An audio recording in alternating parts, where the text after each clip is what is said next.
Revelation chapter 17 and 18 in the Amplified Bible. Revelation chapter 17. One of the seven angels who had the seven bowls then came and spoke to me, saying, "Come with me. I will show you the doom, the sentence and judgment of the great harlot, the idolatress, who is seated on many waters. She with whom the rulers of the earth have joined in prostitution and idolatry, and with the wine of whose immorality and idolatry the inhabitants of the earth have become intoxicated." And the angel bore me away, wrapped in the spirit, into a desert wilderness. And I saw a woman seated on a scarlet beast that was all covered with blasphemous titles and names. And he had 7 heads and 10 horns. The woman was robed in purple and scarlet and bedecked with gold, precious stones, and pearls. And she was holding in her hand a golden cup full of the accursed offenses and the filth of her lewdness and vice. And on her forehead there was inscribed a name of mystery with a secret symbolic meaning: Babylon the Great, the mother of prostitutes, idolatresses, and of the filth and atrocities and abominations of the earth.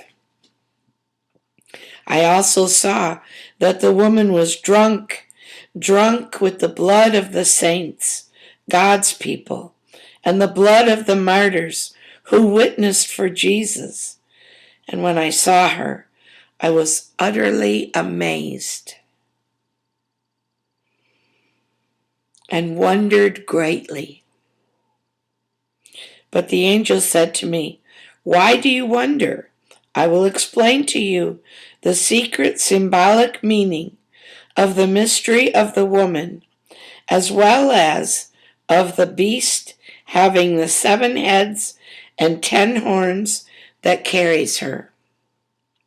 The beast that you saw once was, but now is no more, and he is going to come up out of the abyss, the bottomless pit, and proceed to go to perdition.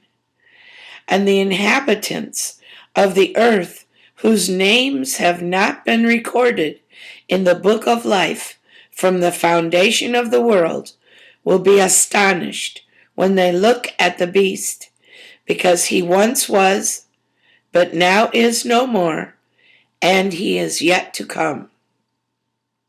This calls for a mind to consider that is packed with wisdom and intelligence. It is something for a particular mode of thinking and judging of thoughts, feelings, and purposes. The 7 heads are 7 hills upon which the woman is sitting. And they are also 7 kings, 5 of whom have fallen. One still exists and is reigning. The other, the 7th, has not yet appeared, and when he does arrive, he must stay but a brief time. And as for the beast that once was, but now is no more, he himself is an 8th ruler, a king and a head, but he is of the 7 and belongs to them, and he goes to perdition. Also, the 10 horns that you observed are 10 rulers, 10 kings, who have as yet received no royal dominion, but together they are to receive power and authority as rulers for a single hour, along with the beast. These have one common policy, one common purpose and opinion, and they deliver their power and authority to the beast. They will wage war against the Lamb, and the Lamb will triumph over them. For he is Lord of lords and King of kings, and those with him and on his side are chosen and called and elected and loyal and faithful followers.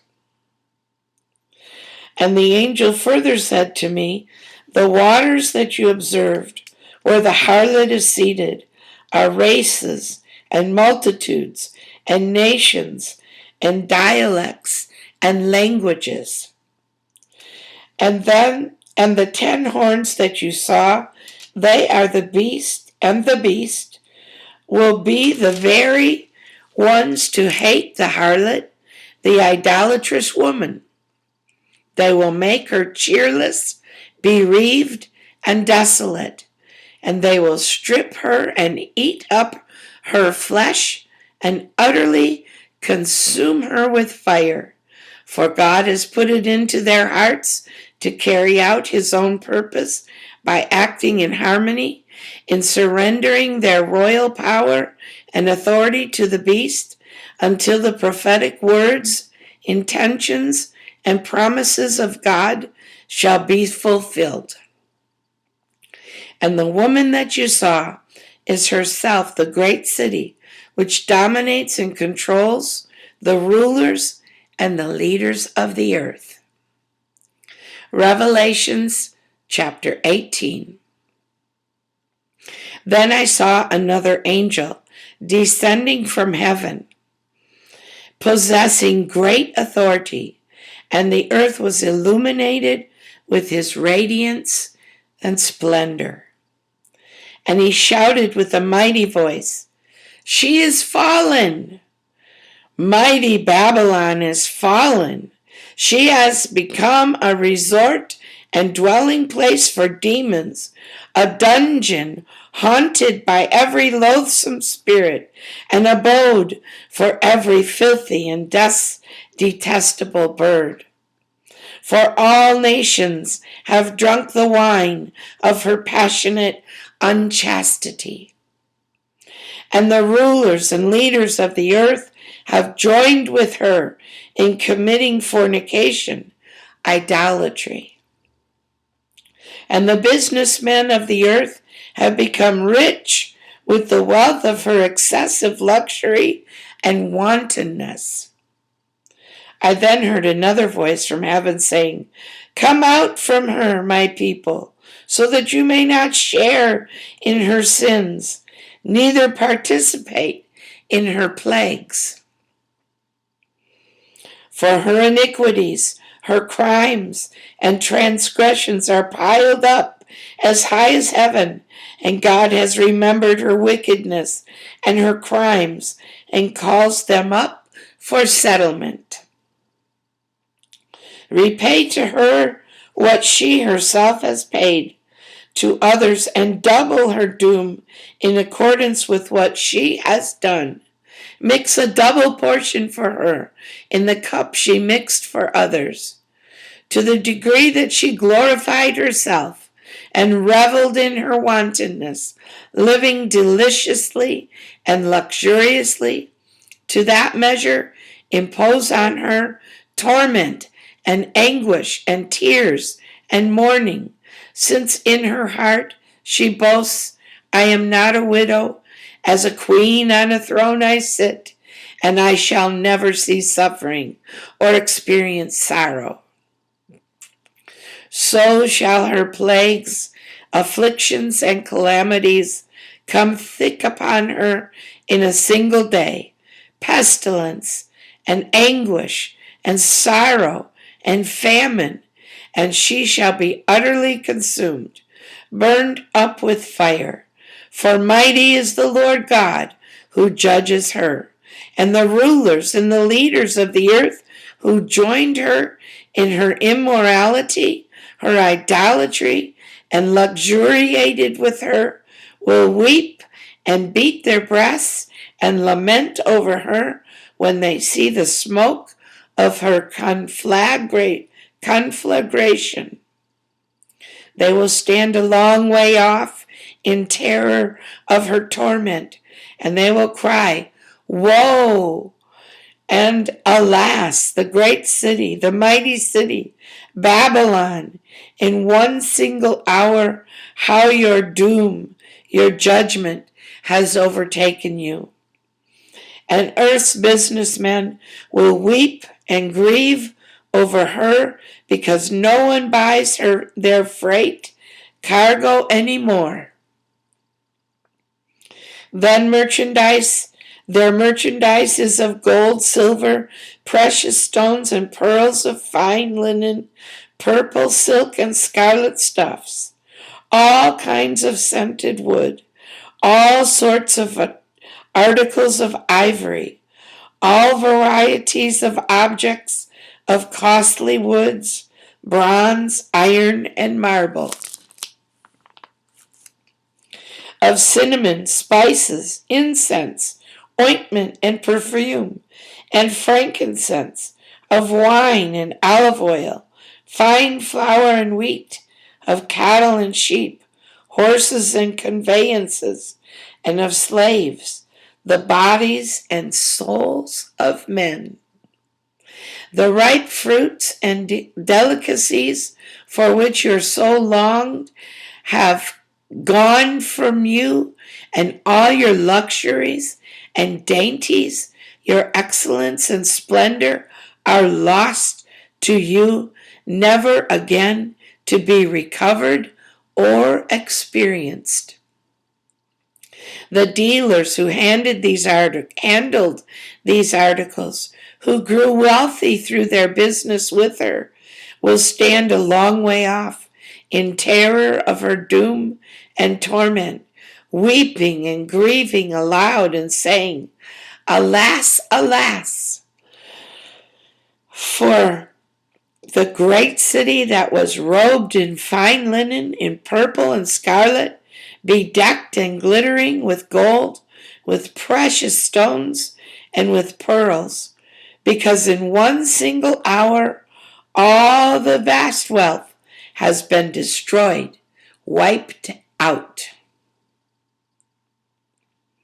And all ship captains and pilots, navigators, and all who live by seafaring, the crews and all who ply their trade on the sea, stood a long way off, and exclaimed as they watched the smoke of her burning, "What city could be compared to the great city?" And they threw dust on their heads as they wept and grieved, exclaiming, "Woe and alas for the great city, where all who had ships on the sea grew rich through her extravagance, from her great wealth. In one single hour she has been destroyed and has become a desert. Rejoice, celebrate over her, O heaven, O saints, O people of God, and apostles and prophets, because God has executed vengeance for you upon her." Then a single powerful angel took up a boulder like a great millstone and flung it into the sea, crying, "With such violence shall Babylon, the great city, be hurled down to destruction, and shall never again be found." And the sound of harpists and minstrels and flute players and trumpeters shall never again be heard in you, and no skilled artisan of any craft shall ever again be found in you, and the sound of the millstone shall never again be heard in you, and never again shall the light of a lamp shine in you, and the voice of bridegroom and bride shall never be heard in you again, for your businessmen were the great and prominent men of the earth, and by your magic spells and poisonous charm, all nations were led astray, seduced, and deluded. And in her was found the blood of prophets and of saints and of all those who have been slain, slaughtered on the earth. Here ends Revelations chapter 17 and 18 in the Amplified Bible.